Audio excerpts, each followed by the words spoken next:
Thank you very much. Here to talk about how to make the logical case for life. So we need to roll up our sleeves and get logical here. How to make the case. What I want to say is that I want to look at two approaches. And the first approach, I want to emphasize that it's sort of two steps. One is to make a basic point, and then to ask questions. To ask if we're in conversation with someone who's not yet completely convinced, or someone who doesn't know the case, to ask questions, not to try to trip them up, but to say, well, to explore the issue, genuinely explore the issue, to think out the issue. So the first point, I think, and then the second is, I think, more a direct argument, and I'll try to put that together in terms of the logical structure of the basic pro-life argument, the basic argument from the standpoint of reason, just from the standpoint of logic, as to why we owe respect to each and every human being from fertilization onward. So I think the first question would be, to start off in the whole abortion issue, is to ask, what is it that is killed in abortion? Now that may, if you raise that question, people are going to, sometimes they'll be brought up short there, but then remind them, look, something is killed. No one denies that there is something killed in abortion. So the question is, it's not the only question that we need to ask when we're talking about these issues, but it is certainly a central question is, well, what is it? What kind of being, what kind of thing is it that is killed in abortion? Now, then the next step, I think, is to make some scientific points, just some factual points, things that we know that, that are hidden from TV, and the pundits are not going to ask these questions on news stations, but these are things that every embryology book, not just the ones written by religious people, but every embryology book will concede that what exists after fertilization or at fertilization is a distinct human organism. And I think that point needs to be made. Well, look, here we go. Everyone knows, this is basic science, that when the sperm penetrates the ovum, once that happens, the sperm ceases to be, it drops its tail off, it loses its head, gets inside, it's seeking a female ovum. When it unites to the female ovum, it loses its head. Typical male thing, I guess. But it ceases to be a sperm. The ovum receives the sperm. And then immediately after that, or immediately at that point, it changes its properties, or the thing that's there changes its properties, and what's there now repels penetration by any other sperm, which means that it's not an ovum anymore. It's not a sex cell. A sex cell, a female sex cell, is something that is oriented to, intrinsically oriented to joining with a sperm, receiving sperm. So now, after fertilization or at fertilization, it now repels any penetration of a sperm, which means it's not the same. It's changed. There's a change in fundamental nature. So it's no longer an ovum. Now we have a new cell that is neither a sperm nor an ovum. And this new cell then, after several hours, divides into 2, then it divides into 4, then into 8, then 16, and so on. Some of the divisions are asynchronous, so that you don't always get even numbers at every stage. But it's developing itself by an internally directed process. And we know that. So what science shows us, and I'm not going to go into all of it, because we don't want to, you just want to get some of the things that you just want to make some of the points that people can remember. When a sperm unites with an ovum, the sperm ceases to be, the ovum ceases to be, you get a new thing that's neither sperm nor ovum. That new thing then divides to 2, 4, 8, 16, so on. It's now a multicellular organism because those cells do not act independently of each other. They act as parts of a single whole. It's actively developing itself in an ordered, completely predictable manner. It needs a certain environment, but given that environment, it internally directs how it will develop. At day 3, it differentiates into 2 different types of cells. Inner cell mass cells, which will become the permanent part of the embryo, and then on the outer cell mass, what are called the trophoblast, which is the rudiments of the placenta, and also the parts of the embryo that burrow into the uterus of the mother. So day 3, it has different types of cells. Even earlier than that, it is the different cells are differentiating within their genes. And what that means is that you don't have just a blind proliferation of cells. You don't just have a mass of cells. The cells are not like each other. They already are differentiated. There's already gene differentiation even at the 2-cell stage. So there's an internally directed order of growth that's completely predictable.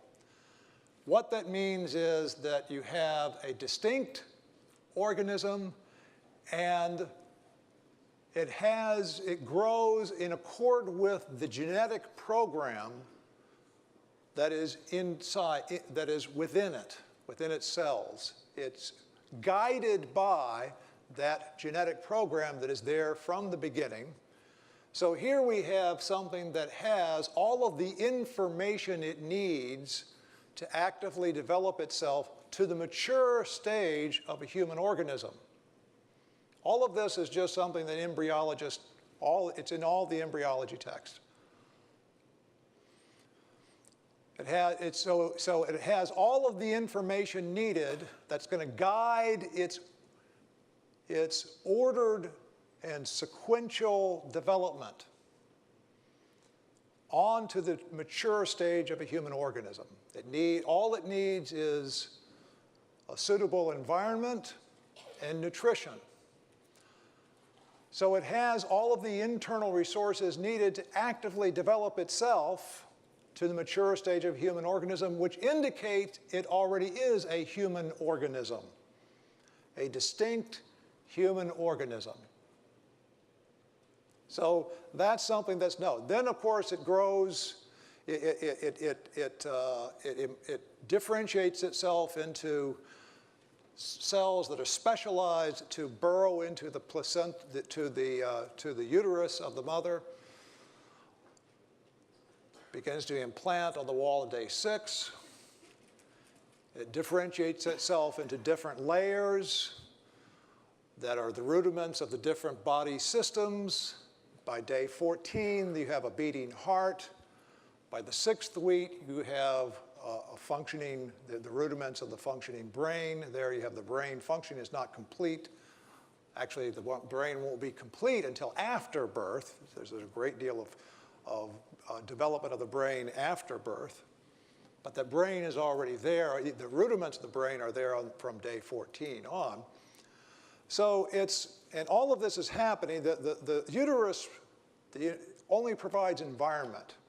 It doesn't, there's no change in the development of this entity from fertilization onward that changes it, that gives it a new direction of growth. So all of that indicates that it is a distinct human organism, and also a whole human organism, not part of a larger human organism. So it's a distinct, whole, albeit immature, human organism. Now, that doesn't, of course, prove everything. It doesn't get to the end of the whole discussion. But the point is,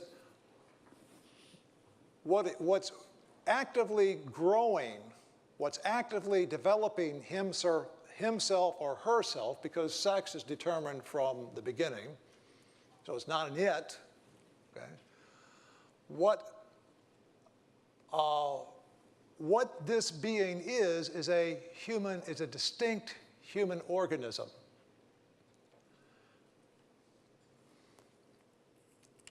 Now, the second point to make, I think, to say, okay, here's some evidence that indicates this is a whole human organism, albeit at an immature stage of development. The second point, I think, to show or indicate is that, well, what we are human organisms. We're not just a set of conscious experiences behind or hidden behind this body. We're not just souls in bodies. We don't just possess bodies. We would say we're body-soul composites. The body is an essential part of us. We are particular types of bodies. We are human organisms. You and I are human organisms, particular types of human organisms, rational or human organisms with intellect and free choice, but nevertheless we are particular types of human organisms. So if that's the kind, and that's the kind of being that we are, okay? We know that if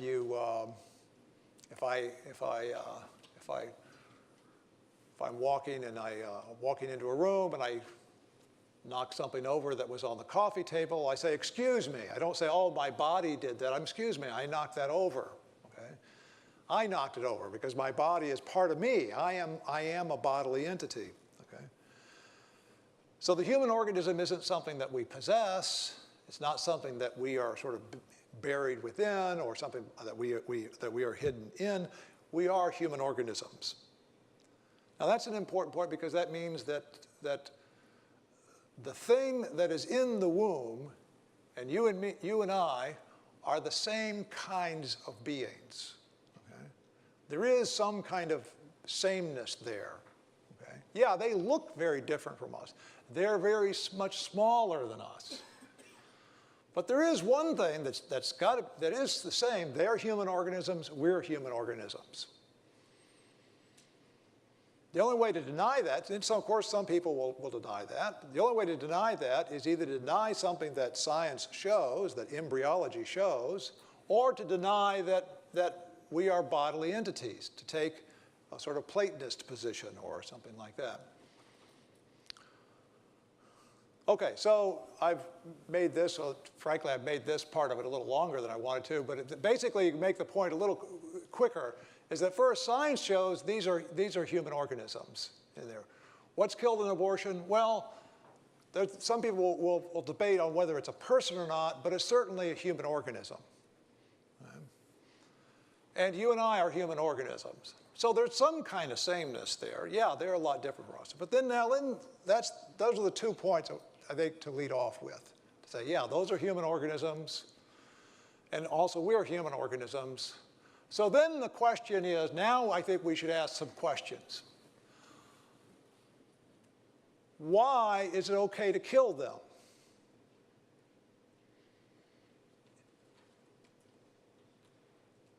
They must be very different from us. Okay. It's not okay for you to kill me. It's not okay for me to kill you.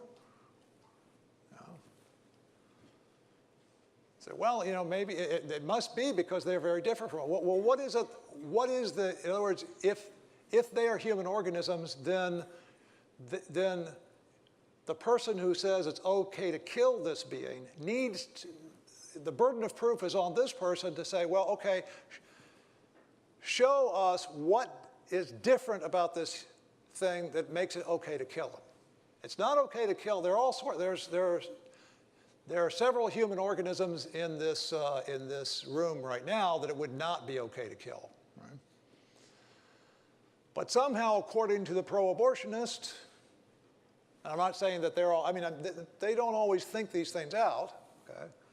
But somehow, according to the pro-abortionist, it's okay to kill. There are some human organisms that it's okay to kill. Now, what's different about those human organisms that makes it okay to kill them? It's not okay to kill you and me, but according to them, it is okay to kill these human organisms. Well, what's the difference? What difference grounds that differential treatment? What difference grounds the fact that it's, according to them, it's okay for us to kill them? It's okay for us to rip them to shreds or to throw them in the trash can. Well, what are the differences between? Yeah, there are a lot of differences between human embryos, unborn humans, and born humans. And we don't deny that there are differences, right? We don't deny that there are a lot of differences between unborn humans and born humans. And some of those differences in many ways are significant.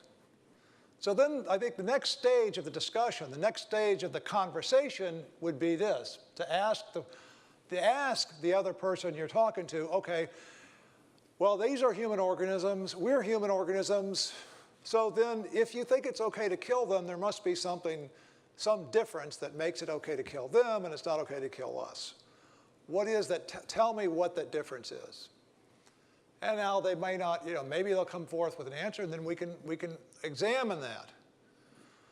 But then we need to ask ourselves, okay, what are the differences? How are unborn human beings different from born human beings? And there are a lot of differences. Well, I mean, some obvious ones. They're a lot smaller than we are, right? They get their oxygen differently than we do. They're swimming around. They don't have any clothes on, right?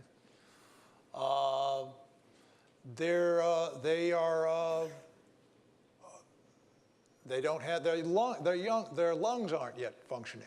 Right? They don't yet actually reason, make free choices. Not yet, anyway. Right? So there are differences. They differ in size. I mean, and at this point, I think we should ask, let's start thinking about this being. Because the problem with a lot of discussions about abortion, I think, is that people don't even think about that being. So they should be made at least to visualize that being. Let's look at this being. Let's look at this thing that is killed in abortion. And so we can begin, and they'll be willing to talk about how different this being is. Okay? Yeah, he's different in size. Okay, at the very beginning, he or she is no larger than the period at the end of a sentence. Okay? Different in shape in some ways. There's a huge difference of degree of development. Right? They're at the very beginning stages of their development. You and I have been here for, some of us, a lot longer than others. Right? So go through the differences and look at those differences. Honestly look at the differences. But then the question is this. Okay, yeah, there are differences. There are differences between the unborn human and the born human, between human embryos and fetuses are very different from you and me. But the question is, are any of those differences morally significant?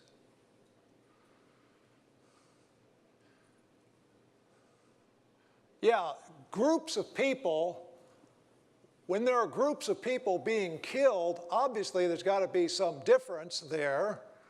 But the question is the difference morally significant? These are human beings, and now, yes, they differ in size. They differ in degree of development. They don't yet make free choices and reason, although they're the kind of being that eventually will.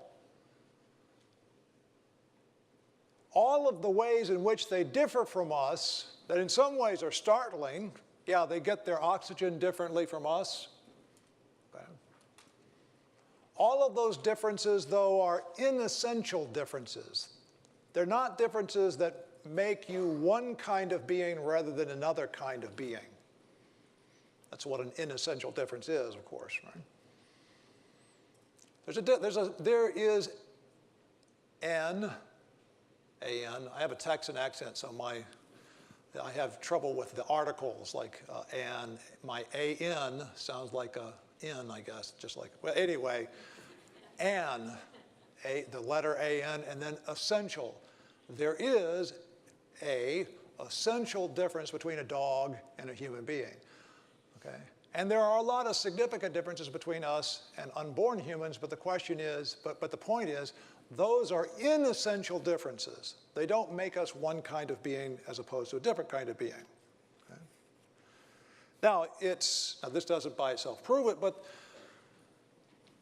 so far forth, it looks like, or at least throw this out as a possibility, it looks like they are fastening on inessential differences and ignoring the essential sameness.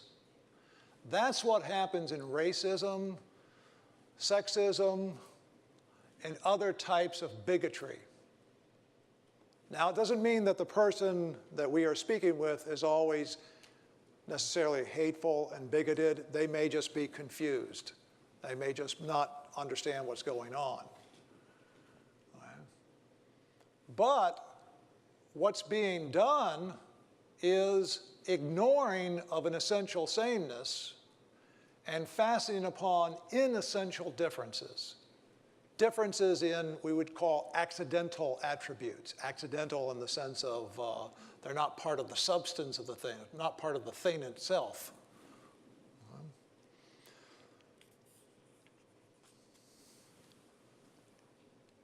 So fastening upon or focusing upon accidental or inessential differences and ignoring the essential sameness, that's what we had in the 19th century in the issue of slavery.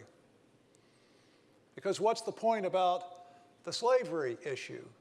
Was that, yes, they differ in the color of their skin, but the color of the skin is not an essential difference. It's not a difference in the kind of being one is. It's an inessential difference. And it's unfair, it's unjust to focus on inessential differences and ignore the essential sameness. But that's what's going on with the unborn human being, because there is, as biology shows, there is an essential sameness. It's the same kind of being as you and I. There are all sorts of inessential differences that seem to some people very significant. But where do you draw a line between what's a significant difference and what's an insignificant difference in terms of morally speaking? What's morally relevant? Is size morally relevant? If size is morally relevant, I've become more valuable in the 40 years since I got married. I got a lot of value put on me, gained in size.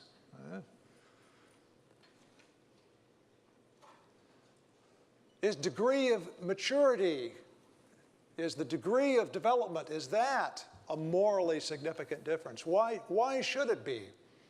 A human being comes into existence. Whenever the human being comes into existence, you've got a new thing with a vast potential in the sense of it has the potential to actively develop itself and do all sorts of things.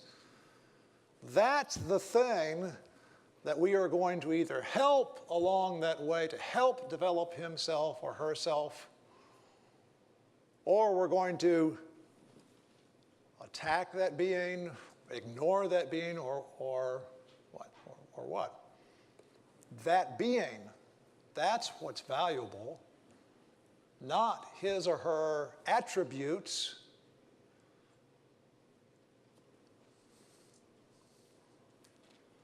So I think the first kind of approach I would suggest is to say, well, look, here we have to ask, okay, look, what is being killed? Science shows what's being killed is a human organism. Well, that's strange. You and I are human organisms. That means you and I once were human embryos. You and I once were fetuses. If what I am is a human organism, then I came to be when that human organism came to be. Now, there are all sorts of inessential things that I've become later on. I'm a professor, or I'm a teacher. Okay? I came to be at one point, and then several years later, I became a teacher. Or you might be a basketball player. You come to be at one point, and then later on, you become a basketball player. But we're talking about the kind of thing you are, the thing that you are, does not come to be at a different time than you come to be.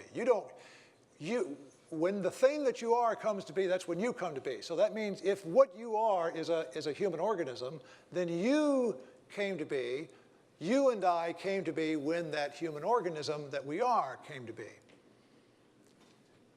When does science say that the human organism comes to be?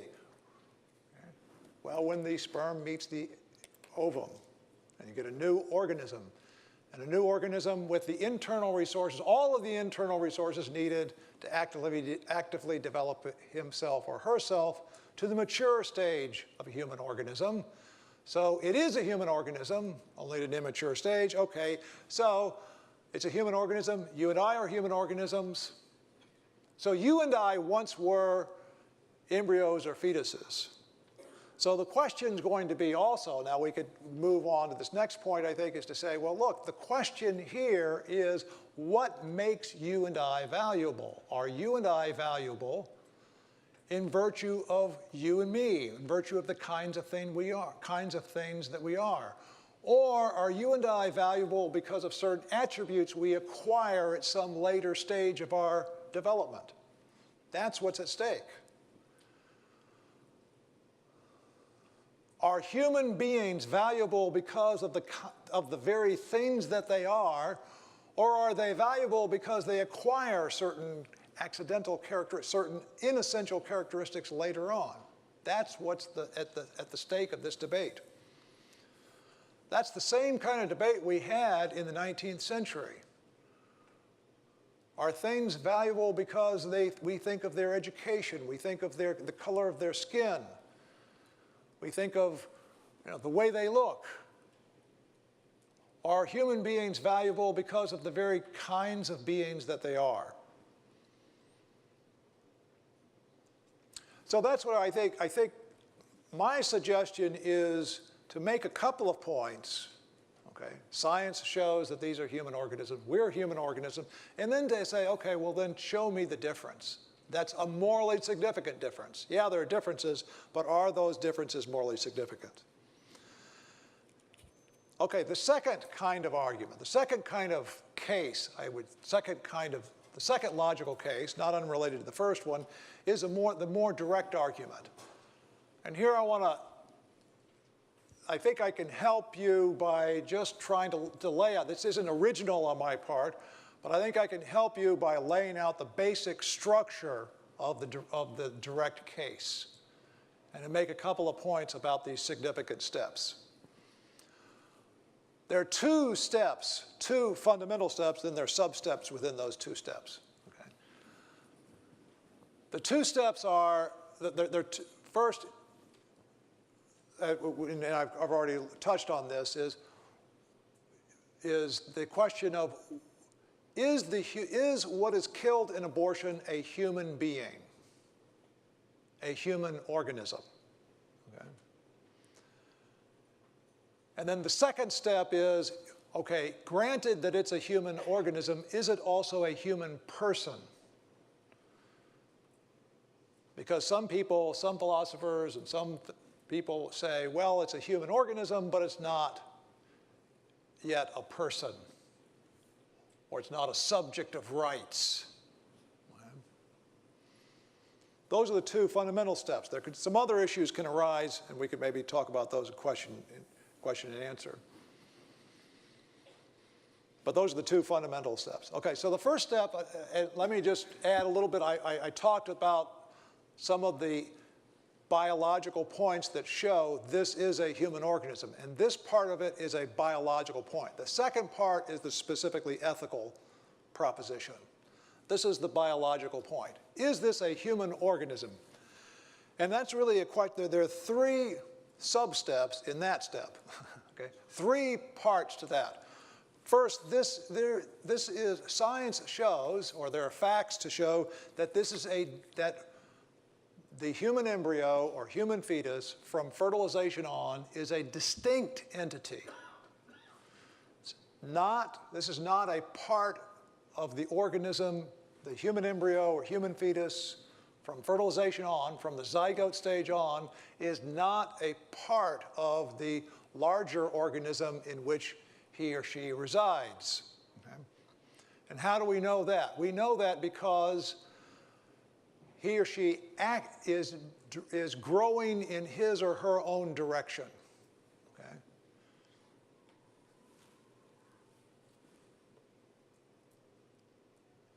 Basically, the way we know this is a distinct, whole human organism is the same way we know that a 6-week-old infant is a distinct, whole human being, human organism. Okay, you've got a 6-week-old baby, might be carrying him in your arms. Somebody, they're not likely to do this, but somebody might say, well, how do you know that's a human being? Well, how do we know it's a human? I mean, a 6-week-old baby looks very different from you and me. They make funny sounds. We put clothes on them, yeah, but they soil their clothes quickly. So, I mean, they're very different. They're kind of strange beings when you think about it. Okay, they're very different from us. But how do we know that they're not yet self-conscious. They don't yet have concepts of themselves. They don't yet make free choices. They don't yet reason. So how do we know that they're human beings? Well, we know they're human beings because they're growing in their own direction. They're active. They're engaging in activities that are not subordinated to the mother and the father. We know that because a lot of times we don't like what they do. Right? But they're acting and they're growing in their own direction. Well, the same thing with an embryo or fetus from the very beginning. He or she is actively developing himself or herself in his or her own direction, not subordinated to the well-being or the survival of the mother. Okay? So it's a distinct organism. Secondly, it's obviously human. The genetic structure shows it's human. It's a product of humans. Of course it's human. That's an easy one. How do we know it's a whole human organism? Well, the same way we know that a 6-week-old infant is a whole human organism. This is an important point because there is human tissue and human cells they're human, but they're not whole human organisms. So being human and even being distinct isn't the same thing as being a whole human or complete human organism. Right? You can have an explanted heart. You take a heart out, in a transplant, they take the heart out and they put it in an ice chest. Well, there's a heart there. It's not a whole human being. It is human, though. It has the genetic structure of a human. So there are cells, there are tissues, there are even organs that are human but not yet whole, that are human but not whole human organisms. So how do we know this is a whole human organism? Well, the answer is because it has, unlike a cell, like a skin cell that you leave on the desk, or unlike tissue, and unlike a heart in an ice chest, it has the embryo has all of the internal resources needed to actively develop herself to the mature stage of a human organism.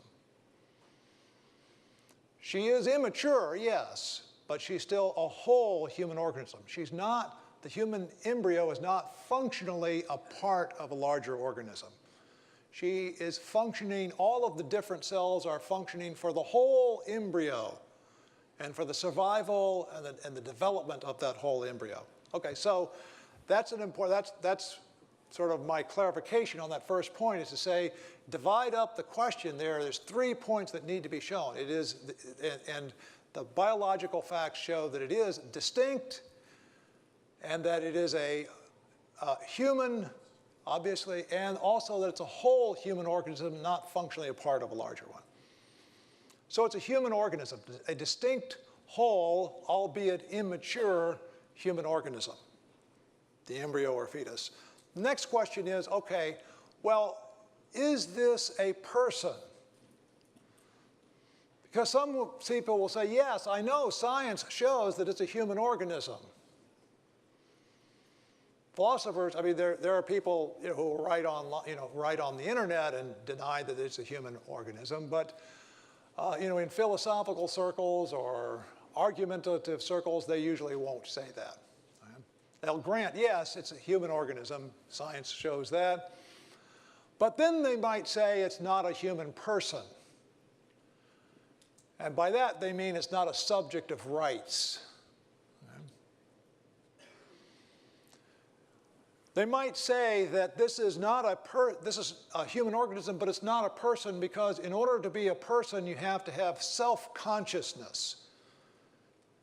And the embryo or the fetus, they would say, does not yet have self-consciousness. Or they might say, in order to be a person, you have to have self-conscious desires, and this being does not yet have self-conscious desires. The embryo or fetus does not have self-conscious desires. So they say, yes, it's wrong to kill a person, but it's not wrong to kill, there are some human organisms it's okay to kill because they're not persons. That's their argument. Well, there are several problems with that position, and I think it's important to understand understand the position and also understand where it goes wrong. First of all, if that position were right, it would follow that infants are not persons either. Okay? Because infants don't yet do anything that embryos or fetuses do except for breathe on their own. They don't yet have self-conscious desires. It takes them several months to develop that. They don't yet have a concept of themselves. They're not yet reasoning. They're not yet free. But so if in order to be a person you have to have self-consciousness, it would follow that infanticide would be okay subject to the approval of parents. Now, most people will then say that there must be something wrong. There are some philosophers who will say, okay, infanticide is okay, but most people will not bite the bullet on that. But that's an indication most people realize that infanticide is wrong. But if, in order to be a person, in order to be a subject of rights, you need to have self-consciousness, then it would follow that an infant would not be a person, would not be a subject of rights. And then it would be okay to kill infants with the approval of parents. Secondly, I worked, or I didn't work, I followed around doctors in the intensive care unit for a few years and saw a lot of people in comas in the neurological intensive care unit. And it's a fact, of course, that people can get into a car accident, have brain injury, and be in comas for days, sometimes even weeks, and then recover. So someone who's in a human being in a coma, is that human being who is in a coma a subject of rights? Is it okay, would it be okay to kill that being because he can't right now make free choices. He's not right now self-conscious. That's what being in a coma is, right? Lack of self-consciousness, lack of consciousness completely. So this comatose individual might be in that coma for days, even weeks. But we realize that it's not okay to go kill that human being. Why? Because what makes him valuable, I think the best explanation for this is that what makes him valuable, what makes him a subject of rights, is not what he can do right now, because the comatose human individual cannot right now do any kind of thing that an embryo or fetus can't do. He's not self-conscious. He's not making free choices. He doesn't have a concept of self. He doesn't have self-conscious desires. All of the things they say that make an embryo or fetus a non-person are true of the comatose human individual.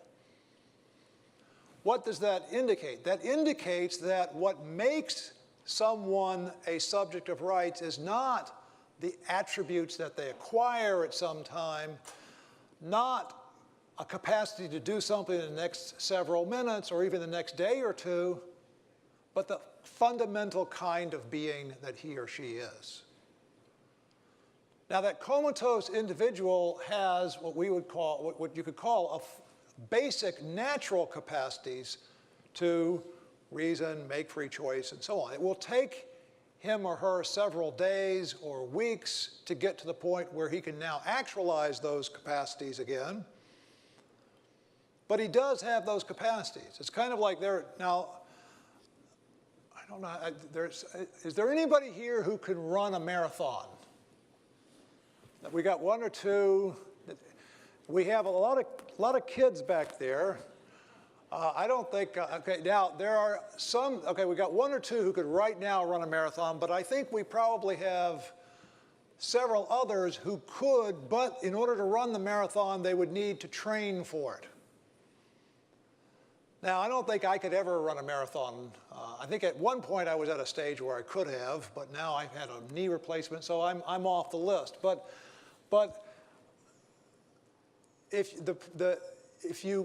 some of these kids over there, I see them out there in the next to last row there, they may not now be able to run, they may not be able to run the marathon the next day or two, but they have the basic capacity to do so. They have the capacity to develop themselves to the point where they do that. When the embryo or fetus comes to be, he or she does not have a capacity to reason and make free choices right then. They can't right now. But he or she has the basic natural capacity to develop himself or herself to the stage where they will do all of that. That's the fundamental kind of being that a human embryo or human fetus is. The same kind of being as you or I. So that's the third problem. The first problem with the human but not a person position is that, well, it would disqualify infants. The second problem is that it would disqualify comatose beings. The third problem is that what it does is it picks out what you could call proximate capacities, a capacity to do something in the next few minutes or the next day or so, and look at those and ignore the basic natural capacities that a being has, that a thing has, just because of the kind of being that he or she is. Even though it may take that being several weeks, months, maybe even several years to develop those capacities. They're still there. That's the kind of thing that is. And that's why we place value on comatose individuals, because they're the same kind of being. Even though they can't right now exercise these capacities, they're the same kind of being as you and I. They have those basic natural capacities. So that brings us back. The last point I think you should make is one I adverted to earlier, but I would reiterate it now, and that is that what's at stake in this debate is the question of what makes you and me valuable as subjects of rights. Because what you have some people in effect saying that in order to be valuable as a subject of rights, you need to have certain inessential attributes.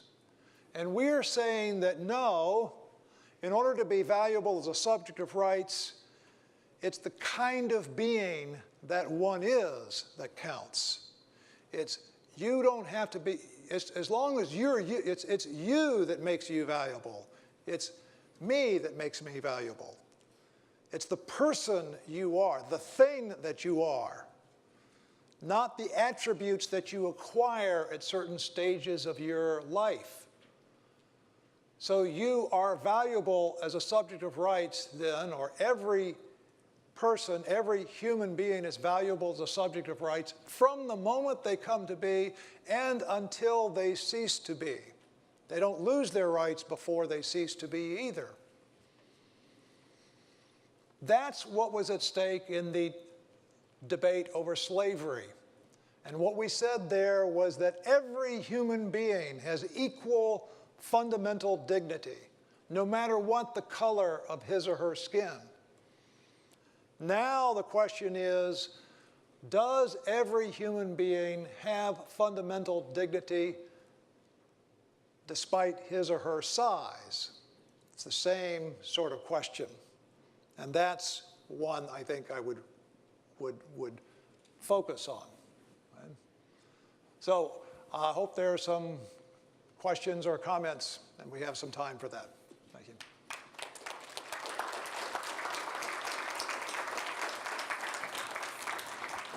Thanks very much. Stay right there? Sure. All right. I am not a scientist, so I don't even know if I'm going to say this correctly, but what is the difference, or could you discuss monozygotic twins as they relate to individual organisms? Mm-hmm. First tell me what that is. Okay. There are two types of twins, what we call fraternal twins usually, or dizygotic twins that are formed from two different sperm, two different ova are fertilized by two different sperm. What happens with a monozygotic twin, meaning one begins as or they begin as one zygote, is that you have one sperm fertilize one ovum, and then somewhere along the development there's a split, so that instead of having the development of one unitary organism, after that split, you then have two, or could be even, you could have three, but that's very, very rare, but two different human organisms. And so that's called monozygotic twinning, or identical twins. So, and the reason why this is an objection is that, or the reason why this is an issue, is that some people think, well, how can how can an individual come to be at fertilization if at fertilization it's not yet determined whether it's going to be one or two? And I think I'll give you a short answer. Probably some of you can think, yeah, I'm not short enough. But anyway, I think here's what I would suggest is that you have you have this in other instances where you have something that is originally one then splits into two. The fact that you have you have an embryo that could develop, say, from day 1 up to day 14. Between day 1 and day 14, something can happen that will cause the split into two, and then you get monozygotic twins. Well, suppose that happens on day 5. Well, then day 1 through day 5, you had a unitary single development and obviously a unitary single organism. Then you get a split and you get two organisms. I think this is similar to something like budding in like say or cuttings with plants, where you get say you take a branch off of a tree and you plant it and you get a different tree. Well, you had a unitary tree before that, but the specialization there is not enough, so that the specialization is not that great, so that you can take off a part of it, and then when you detach that part, it has the resources to be a whole. So what happens, I think, is that with monozygotic twinning, most likely is what happens is that you do have a unitary, a single organism come to be at fertilization. And then when there's a splitting, you have a second organism come to be. One of those monozygotic twins did come to be at fertilization. The second one came to be at the splitting. I think that's what happens. Wow. Thanks. Thanks. Hey, I would love to do more, but we are pressed up against changing over for dinner. So please try to stop and chat with Dr. Lee right after the session. A couple very quick announcements.